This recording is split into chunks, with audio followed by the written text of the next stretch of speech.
Welcome back. Shishir Joshipura joining us, the CEO and MD at Praj Industries, and we're going to talk about the power of resilience amid crisis with him as well this morning as we celebrate our 12th year anniversary. Mr. Joshipura, good morning. Great to have you with us. Let's talk about really the power of resilience, the theme today, and how you've come to see this in light of the recent crisis and really getting through some of the toughest times we've seen.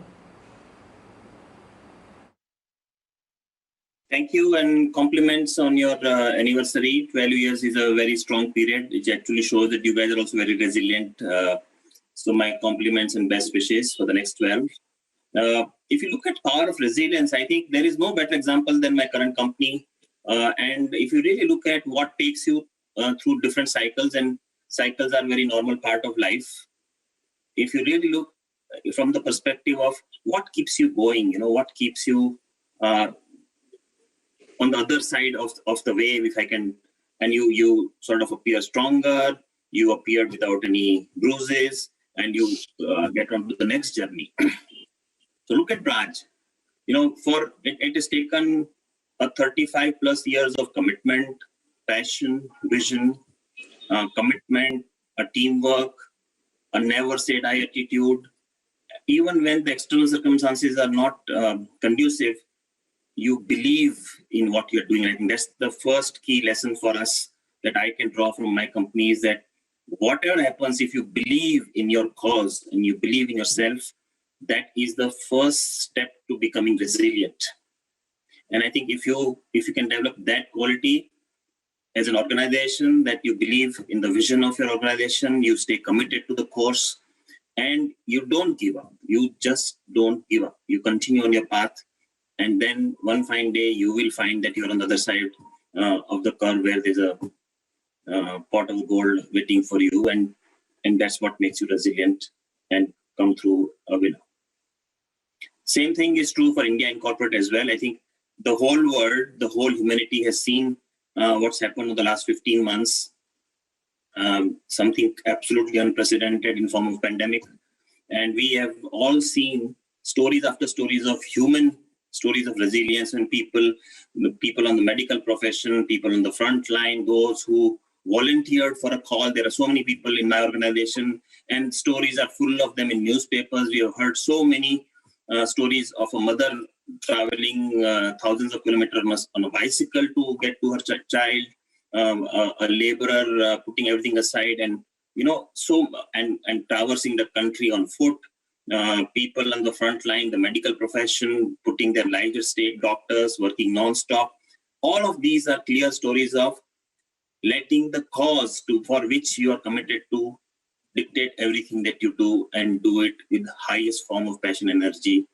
And that is what resilience is built about. And I think we've seen that at people level, at company level, at organization level, and at country level as well.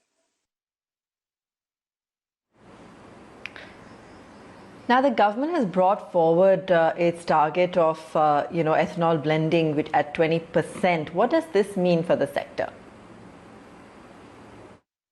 Yes, I think what's very important is to understand that eventually we have to decide actions of humanity today to protect the environment and life for our children tomorrow. And one very key step on which there is no longer any debate is the fact that we have to take all actions that reduce the greenhouse gas emission from our activities. We cannot stop the progress of humanity by stopping the activity itself, because that is not, then we are not progressing as a society. But should that progress come at the cost of future?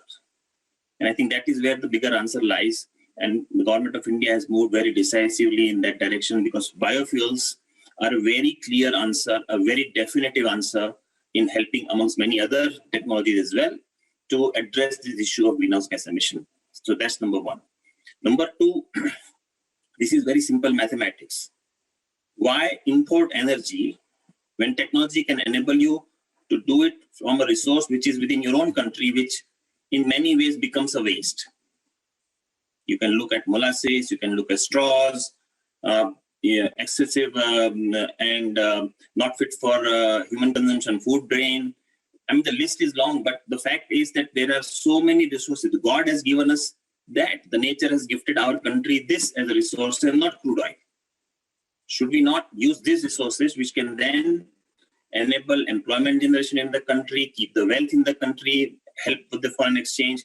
And on top of all of this, this is greenhouse gas friendly. I think it's very important that we focus on something that builds sustainable future. I think that is why advancing of this program is an absolutely correct step for the country's future. Mr. Joshipura, thank you so much for joining us on this very special occasion. Wanted to understand, though, how you're looking at the overall debate of food versus fuel, because there is a strong opinion that incentivization of the sugar crop is not a good idea, as it effectively means that we're using far more water to produce energy. What are your thoughts? Well, I think the fact is this, that nature has gifted different resources to different countries, and every country must find a way of best utilization of that resource. Right? I think that's argument number one. Number two, technology has significantly progressed now, both on the agriculture side as well as on the industrial side, to reduce the water footprint dramatically. Just to give you an idea, not too long ago, water requirement for producing 1 liter of ethanol used to be of the order of 10 to 12 liters. Now the technology has made it possible to bring it down to 2.5 liters. So the technology has progressed dramatically. There is a big focus now on recycle, on zero liquid discharge. So I think what we have to see it in the context of how the technology is developing and what can we do with the resources that we have to utilize. Tomorrow, if I say, yes, should I conserve water? By all means. It is a very, very precious resource. But then technology can make it possible for you to achieve those targets. And I don't think we still need sugar, right? So we will have to produce sugar because that's a basic requirement for human food chain. If we have to move to that direction, we are going to produce sugar, then the waste that is left out must be utilized for the next step. And I think one of the key ingredients that we are learning is, for too long, we have been a hydrocarbon-driven economy. And I'm talking globally now. Time has come for us to think of a carbohydrate-driven economy, because that is what nature has gifted us. That is what makes and builds a sustainable future. So how far away do you think we are from the commercialization of 2G technology for ethanol production? And how does that energy cycle work in the case of 2G in terms of how much more water we're using to produce more energy? 2G is a very interesting technology. As you are aware, we are building 3 projects in India now for the oil marketing companies' projects on the second generation technology, which will be using rice straw as a base feedstock. Today, as you know, rice straw has no other known commercial use, and therefore farmers end up tossing it in the field. And that leads to its own set of problems, especially people living in Delhi experience this every winter. And of course, it does get much more exposed also because it's the national capital. But having said that, I think, and its own associated problems, if you can just treat that resource instead of waste and burning to a resource that can be used and put to good use and converted it to a carbon GHG friendly fuel, all the benefits that we talked earlier just simply flow in. And most important, it improves farmers' income. It reduces pollution both at local and global level, CO2 being global and the other air pollution that we see in terms of smog and other associated problems in the winter months in the belt of north of India. So I think very clearly it's a winning solution that we can take. And this is, I'm giving rice straw as an example. You can actually think in terms of any standing residue waste, residue of the crop. Once the cropping is done, once we have decided to move on, I think it's very important that we start to address this issue. There is also another dimension. As a global citizen, as a responsible country and a leading country in the world, India has got its own commitment to meet based on what we committed in the Paris Accord. There are NDCs that are determined for us. We are required to meet those goals, even though on a voluntary basis, but we are required to meet them. So this is a very correct step in the direction, because this helps us to meet not only make us energy independent and towards independence, but also helps us to meet our GHG reduction goals in a very, very definitive way. So I think instead of treating a national resource as waste, we suddenly start to look at it from a very different perspective with second generation technology, which converts the waste to wealth. The three projects I talked about on commercialization, they are progressing very well, and we expect that when we speak this time next year, we will have commissioned the first commercial project. So, even though the government has come out with a strong intent when it comes to the CBG front, both with the SATAT scheme as, but there seems to be still a lot of distance between the cup and the lip. What do you think are the hurdles that need to be ironed out still before we can finally see it being commercialized? I think what's important for us to understand is that any enabling environment that gets created or ecosystem that gets created around a particular direction of policy is very important, that we have a sustainable ecosystem that gets developed. And I think several steps have to be taken in the direction. The last mile connectivity, for example, irrespective of what we're talking about, the basic hurdles, because when a policy gets formed, there were other rules in the old context which may become hampering and not enabling. So I think we have to look at those things. For example, one of the dimensions we looked at in the field of CBG was the fact that the law must permit you to take the gas and blend it into a CGD network. There was no law that permitted that because there were two different gases and therefore there were two different tax structures. So how do you go about mixing that? So I think somebody had to solve it. So the last mile connectivity issues have to be very, very importantly addressed. And I think that's the attempt right now. But at a broad policy level, I think we have moved very, very decisively over the last 2 years since the National Biofuel Policy was launched. And we are very, very positive about the overall impact on the development of the environment and the ecosystem, which we believe is very, very conducive right now for the progress and growth of biofuels.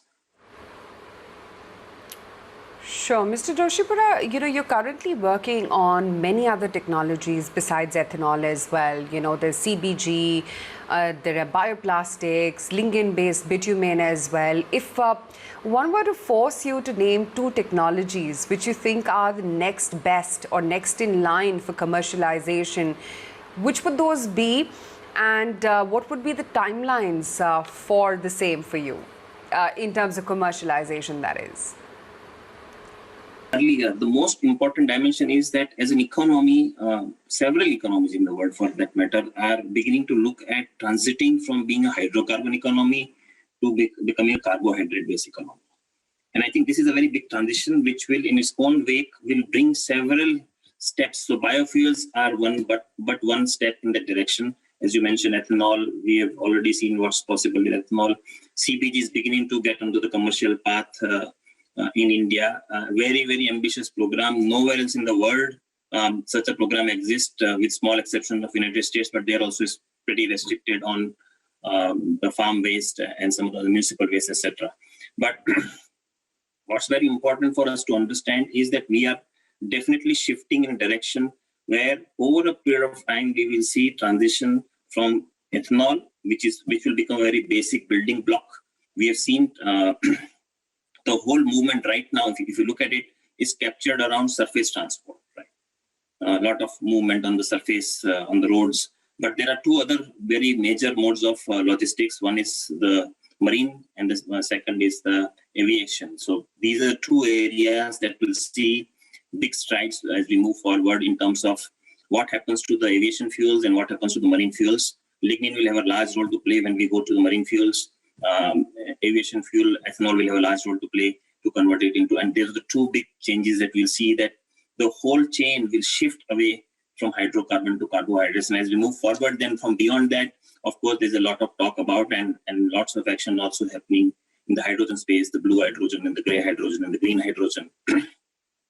But the key fundamental that will drive all these efforts, end product can be in any form, but what will drive is what is the best possible utilization for the resource that the nature has given us. And I think that's where the technologies will focus. Okay. How are you managing or mitigating cost inflation? Share a little bit about the strategy there as well. Well, cost inflation is a very normal phenomena that we have, especially for those of us who have grown up in India, have been accustomed to managing high inflations. What becomes a little bit of a challenge in the short term is if the rise becomes very rapid in a very, very short period of time, as we've seen with the steel prices, for example, just now. So obviously there may be a very short-term impact on the steel price hike on everybody who's a steel user. No question about it. Everybody will be impacted in one way or other, because you cannot have stored the steel for your requirement for going through the year. At the same time, while that happens, I think we also have to find new efficiencies. The technology has to step in to reduce the material content, but improve the efficiencies and the effectiveness and the productivity of the asset.